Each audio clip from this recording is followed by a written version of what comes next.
study of the Gospel of Luke was the rich young ruler. Today, blind Bartimaeus. Next Sunday, anybody know? Zacchaeus was a wee little man, and a wee little man was he, who climbed up in that sycamore tree to see what he could see. That's Luke 19, 1 through 10. And then on Sunday evenings tonight, 2 Samuel chapter 11 is the story of David and Bathsheba. Next time in 2 Samuel will be Nathan confronting David because of his experience with Bathsheba. And then the time after that will be David and Bathsheba's response to the death of that child and then the birth of Solomon. So, very familiar stories. I won't necessarily say good stories, particularly in 2 Samuel, but familiar stories nonetheless. Sin's predictable road. I don't know if you agree with this, but I think that it played out in David's life. Things were about as well as they could be right now for King David. The political capital was set, the spiritual capital was set. There was one king over both the northern and southern kingdoms. David's armies were flourishing. They had taken territory on all sides, and things were good. But it has been said that an idle mind is the devil's playground. And it seems as if that played out in King David's life. Notice in this first verse of 2 Samuel 11, David's inactivity. It happened in the spring of the year, at the time when kings go out to battle. So the writer of 2 Samuel, the language that he uses, and we assume it to be Samuel, the words that he uses, the language that he uses are so precise and so indicting. It happened in the spring of the year at the time when kings go out to battle. But look at the very end of verse 1. But David remained at Jerusalem. Kings are out to battle, and this is King David. But his inactivity leading him to do not what he should be doing. It happened in the spring of the year at the time when kings go out to battle that David sent Joab, the leader of his armies, the leader of his military, and his servants with him. So David sent Joab and David's servants with Joab. David sent them out, and all Israel. And they destroyed the people of Ammon and besieged Rabbah. But David remained at Jerusalem. David had stopped doing what he should have been doing. He was not where he should have been. He was not where the other kings were. The writer of 2 Samuel makes that very plain and very clear and draws our attention to that. Was it because of apathy? He didn't care? I don't know. Was it because of passivity? Things are good. I'll just rest on my laurels and no need to worry. I don't know. And I don't know that anyone knows. But needless to say, David's inactivity, being in the wrong place at the wrong time, led to a significant downfall. So David's story, and we'll talk at the end of the chapter, what do we learn? How do we apply? Of course, David's story reminds us that no one is immune. No one is immune from falling. No one is immune from the devil having his way in our lives. But, again, David wasn't doing what David should have been doing. And I think about pastors, because I read, unfortunately, a lot about them and hear the stories that you hear, but there seems to be a common theme in pastors who have committed immorality, who have had extramarital affairs. If you were to interview them, and plenty of them have been interviewed, there seems to be a common theme, thread, that goes through many of them, if not all of them, particularly related to what we see here in King David. Anybody care to guess what that might be? Lust, for sure, but something they had stopped doing. Excuse me? Being idle, right, but specifically something they had stopped doing. They had stopped spending time alone with the Lord personally. They were continuing to do sermon prep for their job, but they had stopped spending time alone with the Lord in His Word for their own personal enrichment, fellowship, discipleship as a follower of Christ. You have my permission to always ask me, Brother Richard, have you read your Bible today? And if I say no, you should be worried. And you should tell my wife right over there. And while we're on this note, my wife brought this up to me last night, and she knows me well. I love today, the first day of the month, the first Sunday of the month. If you're not reading whatever else you may be reading, if you're not reading the Psalms daily, can I invite you to join me? Today I read Psalms 1 through 5. Tomorrow I'm reading Psalms 6 through 10. On the 3rd, I'm reading Psalms 11 through 15 all the way through the end of the month. Now, because February is a short month, I won't get through the entire Psalter in the month of February, but I will in March because I'll do it again. And I want to invite you to join me. And I also want to invite you to join me in reading through the book of Proverbs. I read Proverbs 1 today. And I would invite you to read Proverbs 1 if you haven't already before you go to bed tonight. And tomorrow read Proverbs 2. And on the 3rd read Proverbs 3. And on Wednesday the 4th read Proverbs 4.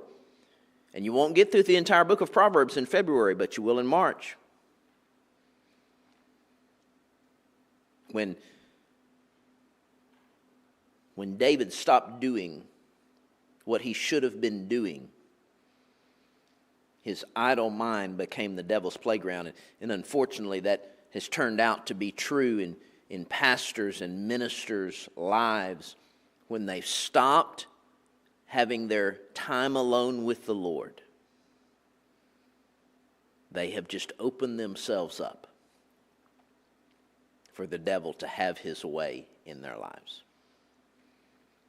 David's inactivity. Notice beginning in verse 2, David's indulgence and iniquity.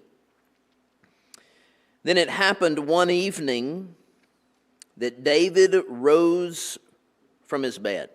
No problem there. That's fine.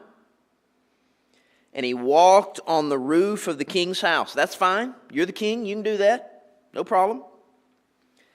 And from the roof he saw a woman bathing. Okay, we're still fine. We still have not crossed over the line. But he begins to trend that way when the woman was beautiful to behold. I've shared this with you before, and it matters not whether you're man or woman. This is true of any and all sin.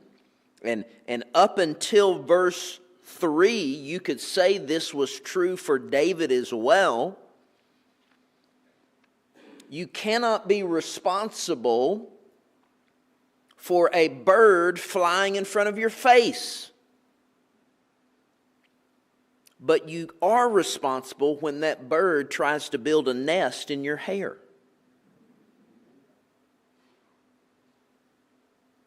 You're not responsible. Things are going to happen. Birds are going to fly in front of your face. That's a part of life. But when that bird wants to build a nest in your hair, you better put it to an end then. David did not. And so absolutely, positively, there in verse 3, David had crossed over the threshold of sin. So David sent and inquired about the woman. And someone said, Is this not Bathsheba, the daughter of Eliam, the wife of Uriah the Hittite? Then David sent messengers and took her. And she came to him, and he lay with her, for she was cleansed from her impurity. And she returned to her house. And the woman conceived, and so she sent and told David and said, I am with child. So David began with the sin of lust. Temptation wasn't the sin. We'll talk about that more at the end of our time together. Temptation wasn't the sin, but lust was the first sin, which then led to adultery. And really, there's nothing new under the sun. This is exactly how the devil has been working since Genesis 3. Look at the similarities in this language in Genesis chapter 3 and verse 6. When the woman saw that the tree was good for food. If you go back and you look at 2 Samuel 11:2, and from the roof he saw a woman bathing, and the woman was beautiful to behold. And then back in Genesis 3:6.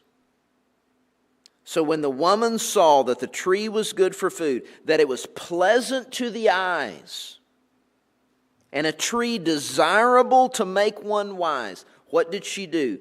She took of its fruit and ate. What did David do in verse 4? Then David sent messengers and took her. This is the same thing that Satan's been doing since Genesis 3. Puts a temptation in front of our eyes. And we don't stop the bird there. We let the bird build a nest in our head and in our hair, and the lust then gives birth. The desire gives birth to lust, and the lust gives birth to adultery.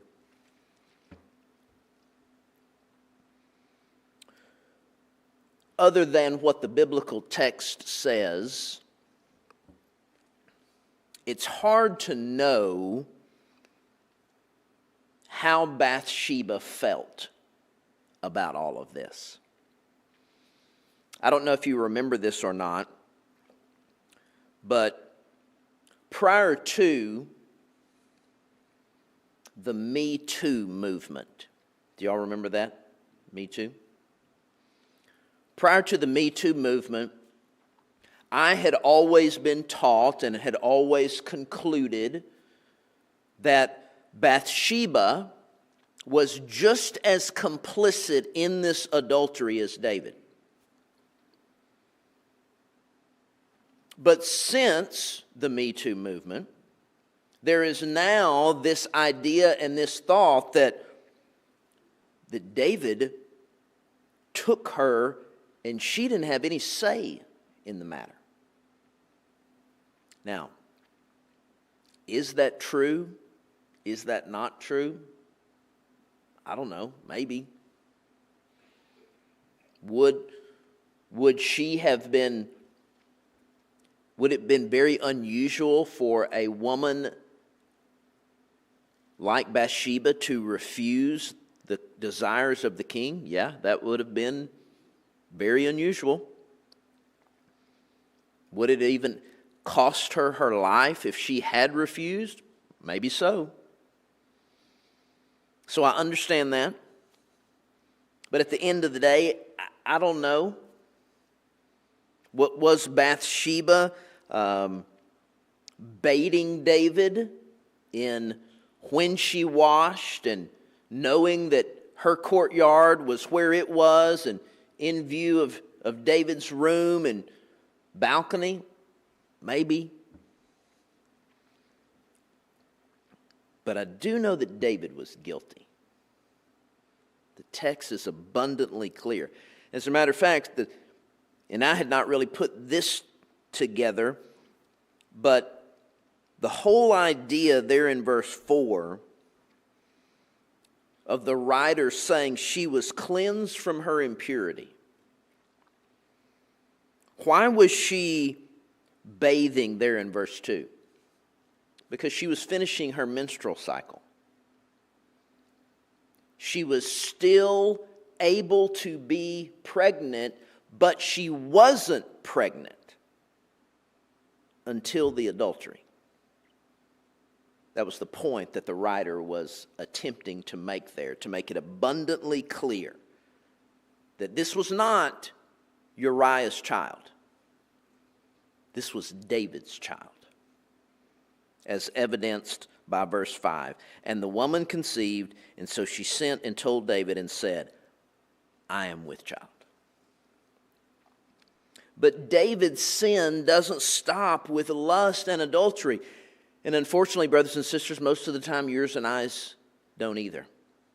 It's sin's predictable road. It next leads to deception. Then David said to Joab, saying, send me Uriah the Hittite. And David sent Uriah to David, and when Uriah had come to him, David asked how Joab was doing and how the people were doing and how the war prospered. David said to Uriah, go down to your house and wash your feet. That was another way of saying, hey, why don't you take a break from the toil of war? Why don't you go enjoy your wife as husband and wife? So Uriah departed from the king's house, and David, even trying to facilitate a romantic evening at home, provided for them a gift of food, maybe chocolate-covered strawberries, who knows? From the king followed him. But Uriah, another stark contrast here is the character of David opposed to the character of Uriah. You talk about the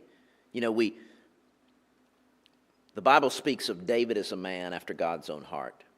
You talk about an upright, commendable man, Uriah the Hittite. So Uriah departed from the king's house, A gift of food from the king followed him, but Uriah slept at the door of the king's house with all the servants of his lord, and did not go down to his house. And so when they told David, saying, Uriah did not go down to his house, David said to Uriah, did you not come home from a journey? Why did you not go to your house? Did you not have access to your wife? You've been on the battlefield for however long, and you can have the opportunity to be intimate with your wife, and you're sleeping with the soldiers? Uriah said to David, the ark and Israel and Judah are dwelling in tents, and my lord Joab and the servants of my lord are encamped in the open fields. Shall I then go to my house and to eat and drink and lie with my wife? As you live and as your soul lives, I will not do this thing. So David tried to deceive him once, and somewhat like Bartimaeus this morning, David was determined in his deception, because he tried a second time, beginning in verse 12. Then David said to Uriah, wait here today also, and tomorrow I'll let you depart. So Uriah remained in Jerusalem that day and the next. And now when David called him, he ate and drank before him, and he made him drunk. So now David's trying to get him drunk so that he'll go sleep with his wife. And at evening he went out to lie on his bed with the servants of his lord, and he did not go down to his house. In the morning it happened that David wrote a letter to Joab and sent it by the hand of Uriah. And he wrote in the letter saying, set Uriah in the forefront of the hottest battle, and retreat from him, that he may be struck down and die. Uriah carried his own death letter to Joab. And David's sin had progressed down the road from lust to adultery to deception and now to murder. This would be a best-selling movie in today's culture. And so it was, while Joab besieged the city, that he assigned Uriah in a place where he knew there were valiant men. And then the men of the city came out and fought with Joab, and some of the people of the servants of David fell, and Uriah the Hittite died also. David was successful in his deception and murder. And then Joab sent and told David all the things concerning the war, and charged the messenger, saying, when you finish telling the matters of the war to the king, if it happens that the king's wrath rises and he says to you, why did you approach so near to the city when you fought? Did you not know how they would shoot from the wall? Who struck Abimelech, the son of Jerubbesheth? Was it not a woman who cast a piece of a millstone on him from the wall so that he died in Thebez? Why did you go near the wall? Then you shall say, your servant Uriah the Hittite is dead also. So the messenger went and came and told David all that Joab had sent by him. And the messenger said to David, surely the men prevailed against us and came out to us in the field. Then we drove them back as far as the entrance of the gate. And the archers shot from the wall at your servants, and some of the king's servants are dead. And your servant Uriah the Hittite is dead also. Then David said to the messenger, thus you shall say to Joab, do not let this thing displease you. For the sword devours one as well as another. Strengthen your attack against the city and overthrow it. So encourage him. And when the wife of Uriah heard that Uriah, her husband, was dead, she mourned for her husband. And when her mourning was over, David sent and brought her to his house, and she became his wife and bore him a son. But the end of verse 26 is David's indictment.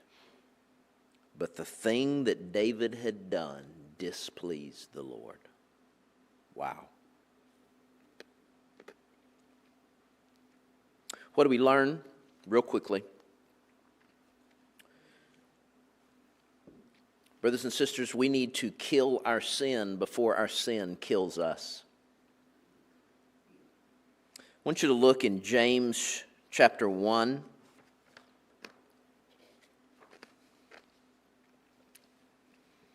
James chapter 1, verse 12, blessed is the man who endures temptation. We'll all endure temptation. Temptation is not sin. Even David's temptation was not sin. For when he has been approved, he will receive the crown of life which the Lord has promised to those who love him. Let no one say when he is tempted, I am tempted by God, for God cannot be tempted by evil, nor does he himself tempt anyone. But each one is tempted when he is drawn away by his own desires and enticed. And then when desire has conceived, it gives birth to sin, and sin, when it is full grown, brings forth death. We've got to kill our sin, whatever our sin may be, or our sin will kill us. Number two, you can be 100% confident that every single time that the devil tempts you, regardless of what the temptation may be, the temptation may be adultery, the temptation may be anger, the temptation may be gluttony, the temptation may be stealing, the temptation may be lying, regardless, whatever the temptation may be, every single time, God will always give us a way out. Every single time.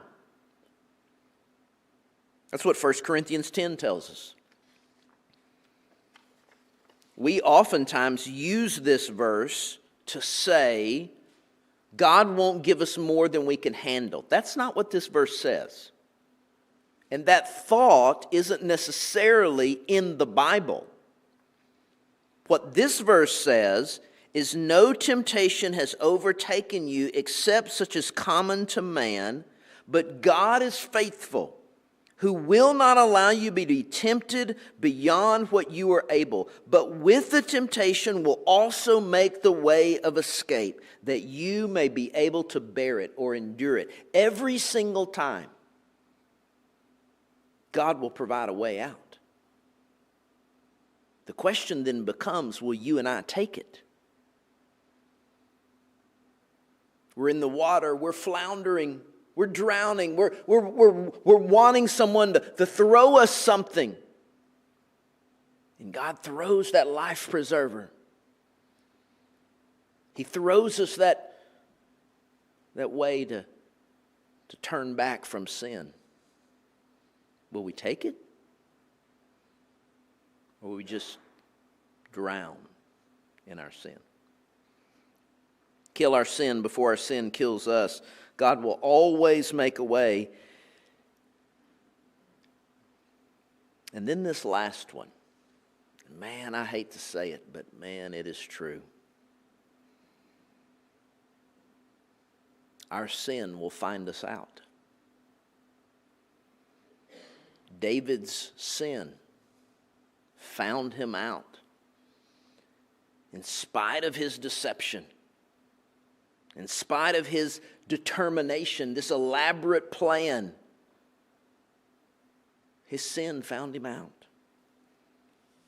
And he should have known better. Listen to Numbers 32:23. But if you do not do so, then take note, you have sinned against the Lord, and be sure your sin will find you out. That's not from Nathan. That's from Moses. But Nathan's going to tell David the same thing the next time we're in 2 Samuel. Your sin has found you out. Sin's predictable road. No one is immune. Not me, not you, not King David. I'm grateful and thankful for his grace and mercy. And I'm also grateful and thankful that God will always provide a way out. He's faithful every single time. God bless you for being here tonight. I hope and pray that God's word has spoken to you as we continue this study in the book of 2 Samuel. Let's stand together.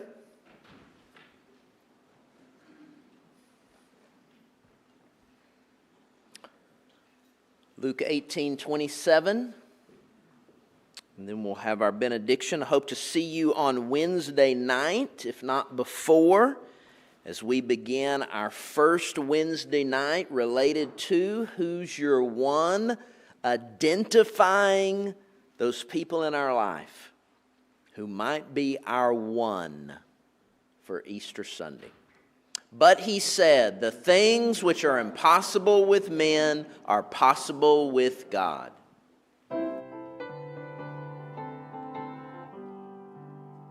When the trumpet of the Lord shall sound and time shall be no more, and the morning breaks eternal, bright and fair, when the saved of earth shall gather over on the other shore, and the roll is called up yonder, I'll be there. When the roll is called up yonder, when the roll is called up yonder, when the roll is called up yonder, when the roll is called up yonder, I'll be there.